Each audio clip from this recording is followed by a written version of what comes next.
Yeah, we can kind of pick up where we left off. Yeah, it's a to be continued type of show. Well, Maurice slid in with some Posse cut talk. I heard a little bit of it. Update me a little bit. I mean, I told him I thought So Appalled might be the best Posse cut record ever. Ooh, ever. Well, it's because of the middle part, because it's like it has a great ending and a great beginning and an awesome beat. And throwing the RZA in at the end was like really nice, but it's like, I don't know if there's a Posse cut record that has the strength of like the Jay-Z and Pusha T verses in the middle of the song. All right, I guess my first thing would be, what do we consider a Posse cut? Is it the amount of MCs that's on it? Is it the amount of acts? More. I would say 4 or more too. And I would say also, I would say particularly, does it have to be multiple acts or just 4 MCs? Because what if it's, let's just say, the Locks and another person? Right. The Locks and DMX, because like Money, Power, and Respect, that's not a Posse cut. Even though Kim is on the. I think that kind of is a Posse cut though. That's what I'm saying. I think they're a group. So I had the Wu-Tang talk too. It's like, are the Wu-Tang records Posse cuts? No, they're a group. So, I think you got to have multiple acts. So it has to be 4 separate MCs? Is that what you're saying? Or what does it have to be? I think so. So it's like EPMD and Das FX is not a Posse cut? 2 groups coming together. Or 8 Ball and MJG and Outkast, throw your hands? I don't feel like that's a Posse cut. That that's is so you're telling me International MCs. Players Anthem is a Posse cut? Very much so. It's 2 groups just collaborating. It's just 2 acts. Now, if we had, I think Pocket Full of Stones is a Posse cut when you got 8 Ball, MJG, UGK, and Master P. Because how do we decipher like 2 acts? I just need to hear 4 verses from 4 different people. So it's like, so you're saying East 1999 is a Posse cut. The whole album. That's why I brought up the Wu-Tang thing. Yeah, I mean, we've seen, well, maybe this recent era hadn't seen like, a group of 4 MCs really take on all the songs on the album. But we've seen that before, and we don't consider those Posse cuts. Like Mo Murder, First of the Month, not a Posse cut. Okay. Stefan Youngblood with the super chat says, Jadakiss is a Posse cut king. Who is the Posse cut king? Is it Busta? I think we hurrah Busta the most for that, right? I mean, according to your definition of a Posse cut, a lot of the Locks Posse cuts don't count. Like 24 Hours to Live, is that not a Posse cut? I think that is. Okay, but that's multiple acts. That got Mace. Mace is on there. The Locks, Black Rob, and X. Yeah. It makes it difficult when groups collaborate with somebody. I think Money, Power, and Respect is the best example. I don't think people kind of look at that as a Posse cut. So you're saying like a Posse cut is more like 4, 3, 2, 1. Yeah. I Shot Your remix. Flavor in Your Ear remix. Yeah. The Symphony. Like. So Appalled. That's 4 individual acts that we're not used to hearing together. I think it's a little different when... I'm way more comfortable picking So Appalled after that, because the Symphony would be the only other record that I would have to go back to. Because then we would say Notorious Thugs is a Posse cut, right? I feel what you're saying. You know what I'm saying? No. Because we always hear, Crazy, Lazy, and Busy together. So it's different when you have a So Appalled where you don't hear Pusha, Jay, Kanye, and Saha together as much. So Fourth Chamber on Liquid Swords isn't a Posse cut. Nah, it's Wu not. Gambino's on the purple tape. Unfortunately, it's Guillotine? It's no, not, unfortunately. Not a Posse cut. Not even Rawhide. Because those guys are a group. They're used to making records together. So I think that it would be unfair. How used to each other were they? I think they were more used to each other than Jay and Saha and Pusha. Okay, that's fair. You know what I'm saying? Like, these guys never really make songs together. So when you have a Locks or a Bone or even, I think the most difficult thing is that Outkast. So is Watch for the Hook a Posse cut? Yes. Okay. Because it's separate acts, right? You got Witch Doctor, who's a solo artist. You got Cool Breeze, who's a solo artist. You got Outkast, which is a duo. And you got Goody Mob. That's 4 different acts. They all kind of make music together separately, but never really together. I feel better about So Appalled. Yeah. I mean, yeah, by that definition, So Appalled kind of rises up to the top. You say ever, though? Other than the symphony, name four better verses. I mean, because here's the thing about it. It's like lyrically, oh yeah, it's the best lyrically in my opinion. Thumbs up in the chat, everybody. We live Think right about now. it. Kanye's verse is the weak verse, Mike.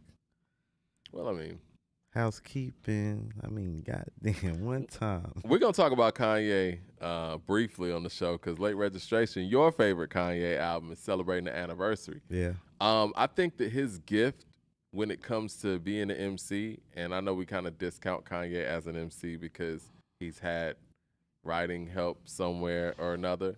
But I think his gift to me as an MC is the fact that he could say things that other MCs can't and make it work. Like, I don't see anybody being able to say light-skinned friend look like Michael Jackson, dark-skinned friend look like Michael Jackson. And he did that on that record, too, which you're talking about on Soul Paul. Like you said, housekeeping, goddamn. One time, let it be a bad bitch. Like, who can say that on a record? Like, the wit that he comes with, I think that we need to account for that, too, when we talk about him on an all-time list.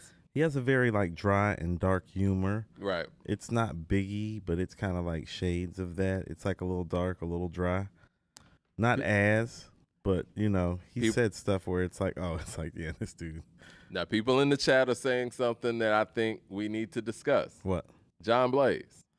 John Blaze is up there, but here's what I mean with John Blaze. It's like, well, and this is no disrespect to Kiss or Ray's verse. Oh, I mean, after the Nas and Pun verse, Mike, it's a drop-off. I'm sorry.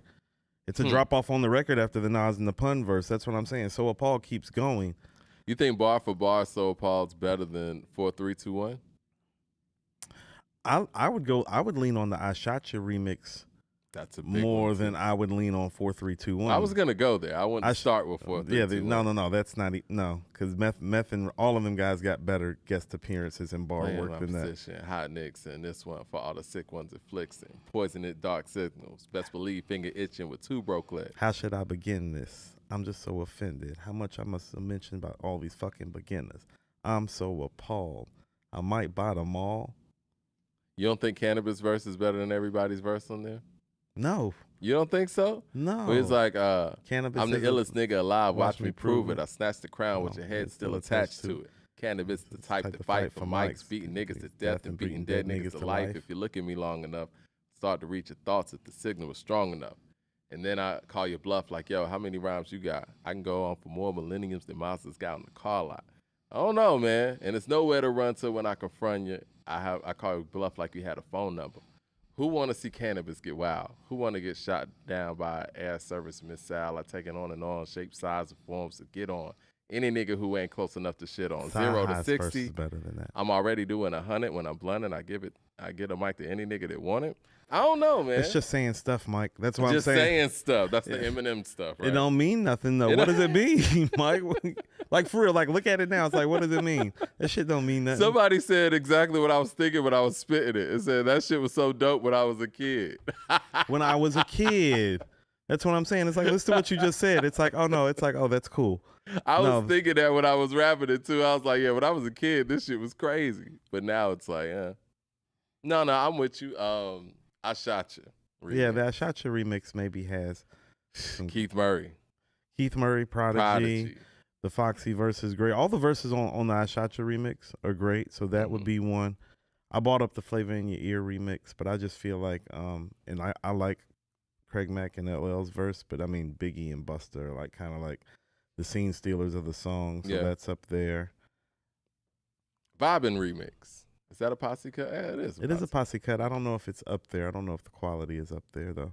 Mentally stab your brain with the pain. What other niggas spit, man? What's your favorite? I spit flame. What's your favorite Posse cut record? Whew. I don't know, man. It's so many. I mean, I was just listening to So Appalled, and it's like I can't remember the last time there was a Posse cut record that great. Like I know somebody in the chat said One Train. I don't think One Train is. You know what? Level. I might throw you guys for a loop on this. I always thought that Sway and Tech, the anthem Posse cut was incredible. Okay, that's going back, Mike. That's like 1999, yeah. 98, and you know what? And that's the record when I heard Eminem, and I was like, you know what? This guy who made Hi My Name is he can rap.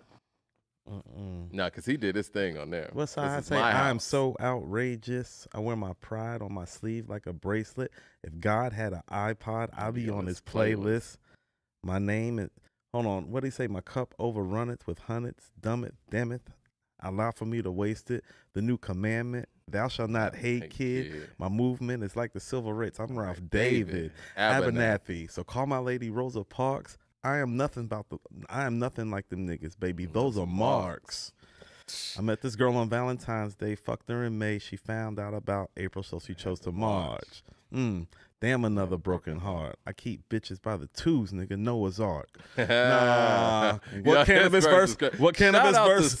What cannabis verse talking about? Listen, man, I love Sci-Hi. And, you know, the Black History Project, I think, is one of the most underrated mixtapes of its era, period. We got to get Sci-Hi on the couch, man. We got to get him on the show. I think it's between the Symphony and So Appalled and maybe the I Shot You remix. Shout out to everybody in the room. Thumbs up in the chat. Let everybody know we live. Ahmad with the super chat says, peace. Did y'all peep DJ Muggs' Soul Assassins 3? I think the album is dope. CeeLo killed it.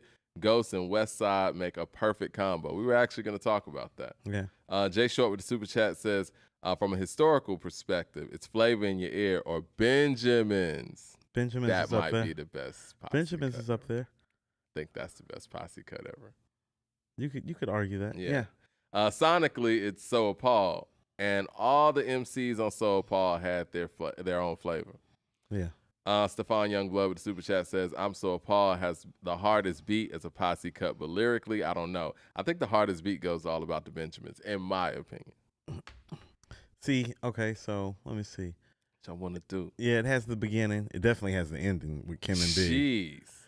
It's a big the record. middle is crazy too. Yeah. No. Coptos, Colossal, Size Picasso. There is no weak moment on All About the Benjamins. I feel that way about So Appalled too, but yeah, you could say that because I mean, of course, the Benjamins is a much bigger record. Because if we put Puffy's verse up against Kanye's, I got Puffy on that one. Well, Jadakiss wrote it.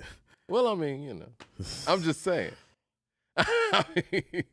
Don't worry who writes Puff's rhymes, man. Don't worry. But if I write rhymes, I write checks. I think he does have one of the most underrated posse cuts, and that's on Forever. It's the one with Shine. Well, I think G Dep's on there, CeeLo, Busta Rhymes, Redman. You didn't like that posse cut. Every time you talk about it, I'm like, yeah, you can keep that. It's a dope posse cut, man. It's good. It's been a lot of great posse cuts. But are we at the point in hip hop where we're not going to get posse cuts anymore? It feels that way. Yeah. I do think that, do you think that Black Lip Bastard remix is considered a posse cut, even though J-Rock, Q, Soul, and Kendrick are technically a group that's never put out any music? Well, they're used to recording music together, Mike. Okay, well, there it is. But how many songs do they literally have together? Well, Mike, that's why I keep telling you about Wu-Tang Clan. It's like really outside of Ray and Ghost. It's like how many songs do these guys really have together? How many Wu-Tang songs are there that are like Triumph? Excuse me. There's not. There's just Protect Your Neck. There's Protect Your Neck Part 2, The Jump Off. There's Triumph. The rest of them, like some of them have 6. Very few of them have 6. Most of them have 4. Some of them have 5. They'll do 5 when they're doing like the group album thing. But even over time with that, they kind of even cut that formula after kind of like Wu-Tang Forever. It's like Bells of War is like, how many of them's on Bells of War? This math. I think it's about 7 on six, something like that. 7, yeah. Stefan Youngblood with the super chat says, what do y'all think about the Blackout? Oh, Blackout from DMX's album. The Locks and Jay and DMX. Yep. I love Jadakiss's verse, but I feel like Niggas Done Started Something feels like a better record. Woo, now that's a posse cut. Niggas Done Started Something feels like a better record than Blackout, don't you think? It is. It is. There's it's on never the better been album. a point in my life where I think Kiss has the best verse between the 2 songs on Blackout, but outside of that verse. Who you think has the best verse on Niggas Done Started Something? It's DMX. Yeah, I was going to say. It's DMX. Yo, DMX was going crazy on that album, man. Yeah. It's one of the best rap albums ever. It is. Because of his performance. And I'm going to say something, and I know the haters are going to go crazy on this one, but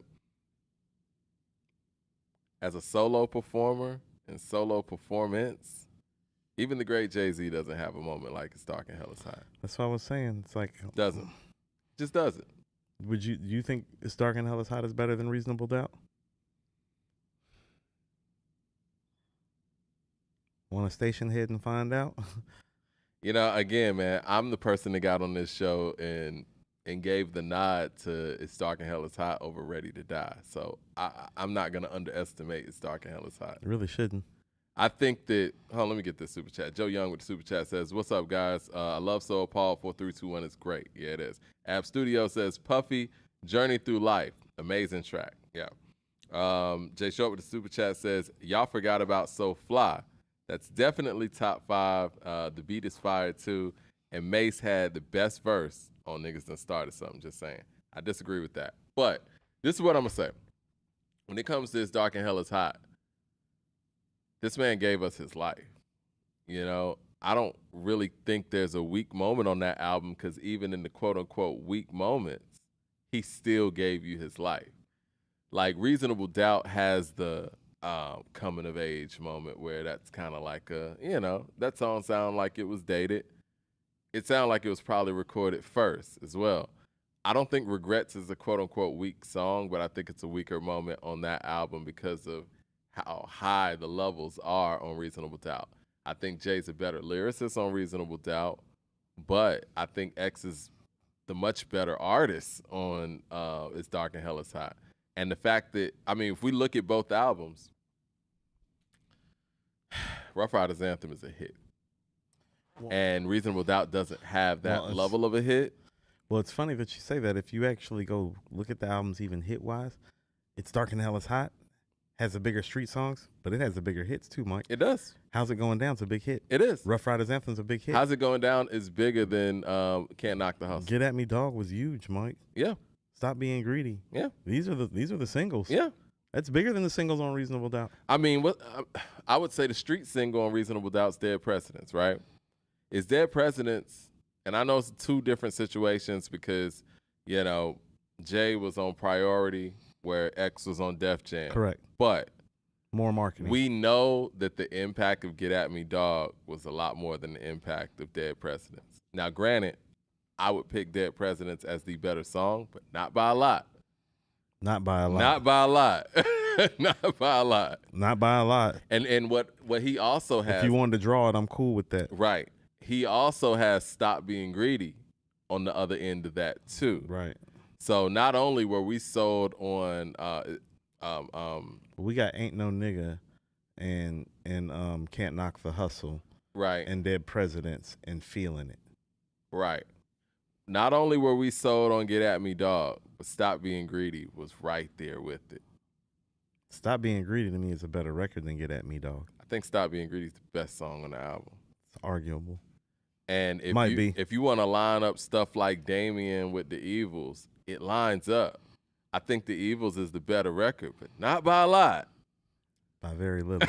Not by a lot. And so if we start, really splitting hairs here. It's one of those things where the second half of It's Dark and Hell is Hot ascends in a way that the second half of Reasonable Doubt doesn't. You're right. If we talk about Regrets and Niggas Done Started Something, this ain't even a conversation. Or what's the record where he's praying? ATF, The Convo. The Convo. The Convo is one of those records that's so great.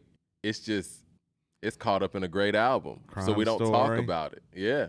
Yeah. The Convo kind of reminds me of like Family Business for the College Dropout. It's just on a great album. We don't talk about it. But if it was somewhere else. Right. Like if it was on the second album, they'd be like the highlight of the album. Exactly. Jay Shore with the super chat says, my only knock against Dark and Hell is Hot is the production. It's good, but no one is going back and sampling or rhyming over those beats. They aren't classic. But see, to me, Jay Short, that's what makes the album so strong, and the fact that X was able to ascend those, I don't want to say subpar beats, but not outstanding production and make them great songs. That's what Tupac did. I think the beats more fit his style. Mm-hmm. Like, don't tell me Get At Me Dog's not a dope beat. Don't tell me Stop Being Greedy's not a dope beat. ATF, Crime Story. Like, what are y'all talking about? Can you imagine what anybody else would have been able to do with those beats? No, these are dope beats. That's what I'm saying. If somebody else got Get At Me Dog, they wouldn't have been able to do what he did on it. If somebody else would have gotten Stop Being Greedy, they didn't have the ability to do what he did on that record. Yeah. Stefan with the super chat says, I looked up DMX's hits on Billboard a few days ago. He says, I couldn't believe it. He had nothing in the top 10.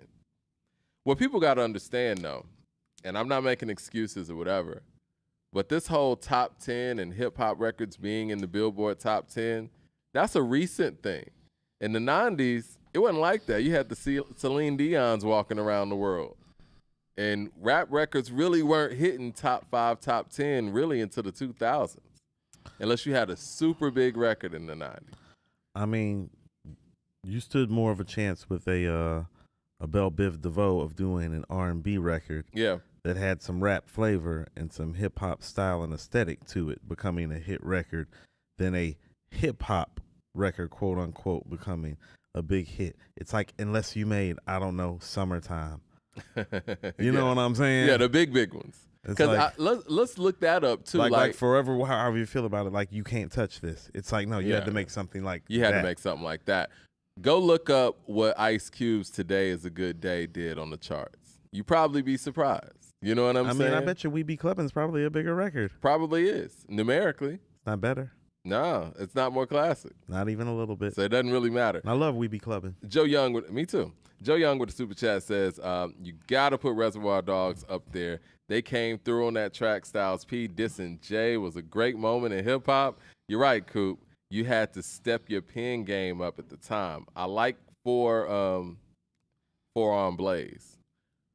You know what? I was going to say The Rock, but that's 3 guys. It's not a posse cut.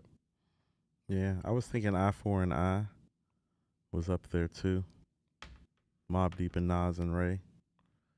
Objectively speaking, though, I would have to give my nod to All About the Benjamins, because I think not only is All About the Benjamins a posse cut, I think it's one of the greatest hip hop songs ever made, and it's one of the biggest ones too. So, and I think the scene stealing moments are just epic. It has like a lot of moments. Yeah, quotables, everything. Quotables everywhere. I mean, even when Redman said, like, you know, got impact like DJ threw on Benjamins, like, the beat was crazy. Yeah, no. Beat's epic. No, everything about the record beat was epic. iconic. The hook, to a certain degree, it was like a, you know, like you said with If You Know, You Know, it became a saying. They got movies after this shit. And you got the quotables in all of the verses. The verses are exceptional. I told you, Kim is, whew. Listen close as Francis, the praying mantis. Now, when that nigga said, man, fuck a state pen, fuck hoes in Penn State. Listen close as Whoa. Francis, the praying mantis. Attack with the left, my right hand split. Right hand grip on the whip for the smooth getaway. Play. It's Kim's verse for me, though, Mike. Wanna rumble with the B, huh? Throw a hex on the whole family. Dressed in all black like the Omen. Have your friends saying this is for my homie. And you know me. Does Kendrick have a better feature verse than that? Hell no, Mike. Most guys, this is what I'm saying about that verse. Most guys don't have a better feature verse than that. It's like that's not no shade to Kendrick. It's like, no, you got a lot. Like, how about this? Well, like Kendrick's feature game is not as strong as one would. Like, does Ice Cube have a better feature verse than Kim's verse on Benjamin? Here we come, boy. Real niggas shoot the kid. Nah, I don't think so. But Cube got some heavy ones. He got, but like I said, and you know how we talk about Ice Cube. Does he have one better than Kim's verse on the Benjamins? Not that I can think of off top. That's how special it is. Yeah, she came through on Benjamins. Yeah, she came through. I been had skills, Cristal spills, high bills in Brazil, and this nigga comes in on the Michael Jackson sample or the Jackson 5 sample, like. Shit was crazy. Nah, yeah, I'm giving that in the Benjamins. Donnie Brasco. Yeah. Let my West Coast girl, the Bentley, the twirl. My East Coast shorty. Rock the Chrome 740. Walking red man and naughty. All in my kitty cat. Time for breaking yay in the bra where her titties at. Jay Short with the super chat says, in the end, I always feel like fleshing my flesh. I always like fleshing my flesh more. I skipped a few cuts on the Dark and Hell. It's Dark and Hell is Hot. Well, Jay Short, you talk about the production on Dark and Hell is Hot. My thing was I didn't really love the production on Flesh of My Flesh. Me personally. That's because you're not a big Swiss fan, though. I'm not. I never have been. And I respect Swiss's work and the fact that he's been around this long and his iconic moments that he has contributed to hip hop. But man, I can't even tell you what my favorite Swiss beat. I was actually about to ask you that. What's your favorite Swiss record, just period? Swiss produced record? Yeah. Off the top of my head, it would be Banned from TV. off the top of my head. Ooh, Posse cut. Where's Band for TV as a Posse cut? Band for TV's up there. You think it's better than John Blaze? I think it's a better song, but bar for bar, it's not better. Right. You know what I'm saying? Like, I would probably play it before John Blaze, but the MCing on John Blaze is superior. I don't know if I would play it before John Blaze. What you think about Bitches Ain't Shit? You want to know? I think Maurice mentioned that. Yeah. Yeah, that. Get some love. I mean, Snoop did his thing on there. He did. Daz did his thing on there. Yeah. Stranded on Death Row. It's a good one, too. Yeah. I think I like Stranded on Death Row better. The beat for Bitches Ain't Shit is just crazy. I was about to say, it's just, I think it's the beat. Yeah, that's one of the best beats ever, man. Yeah, just about the beat. Yeah, that beat's insane. Yeah, it beats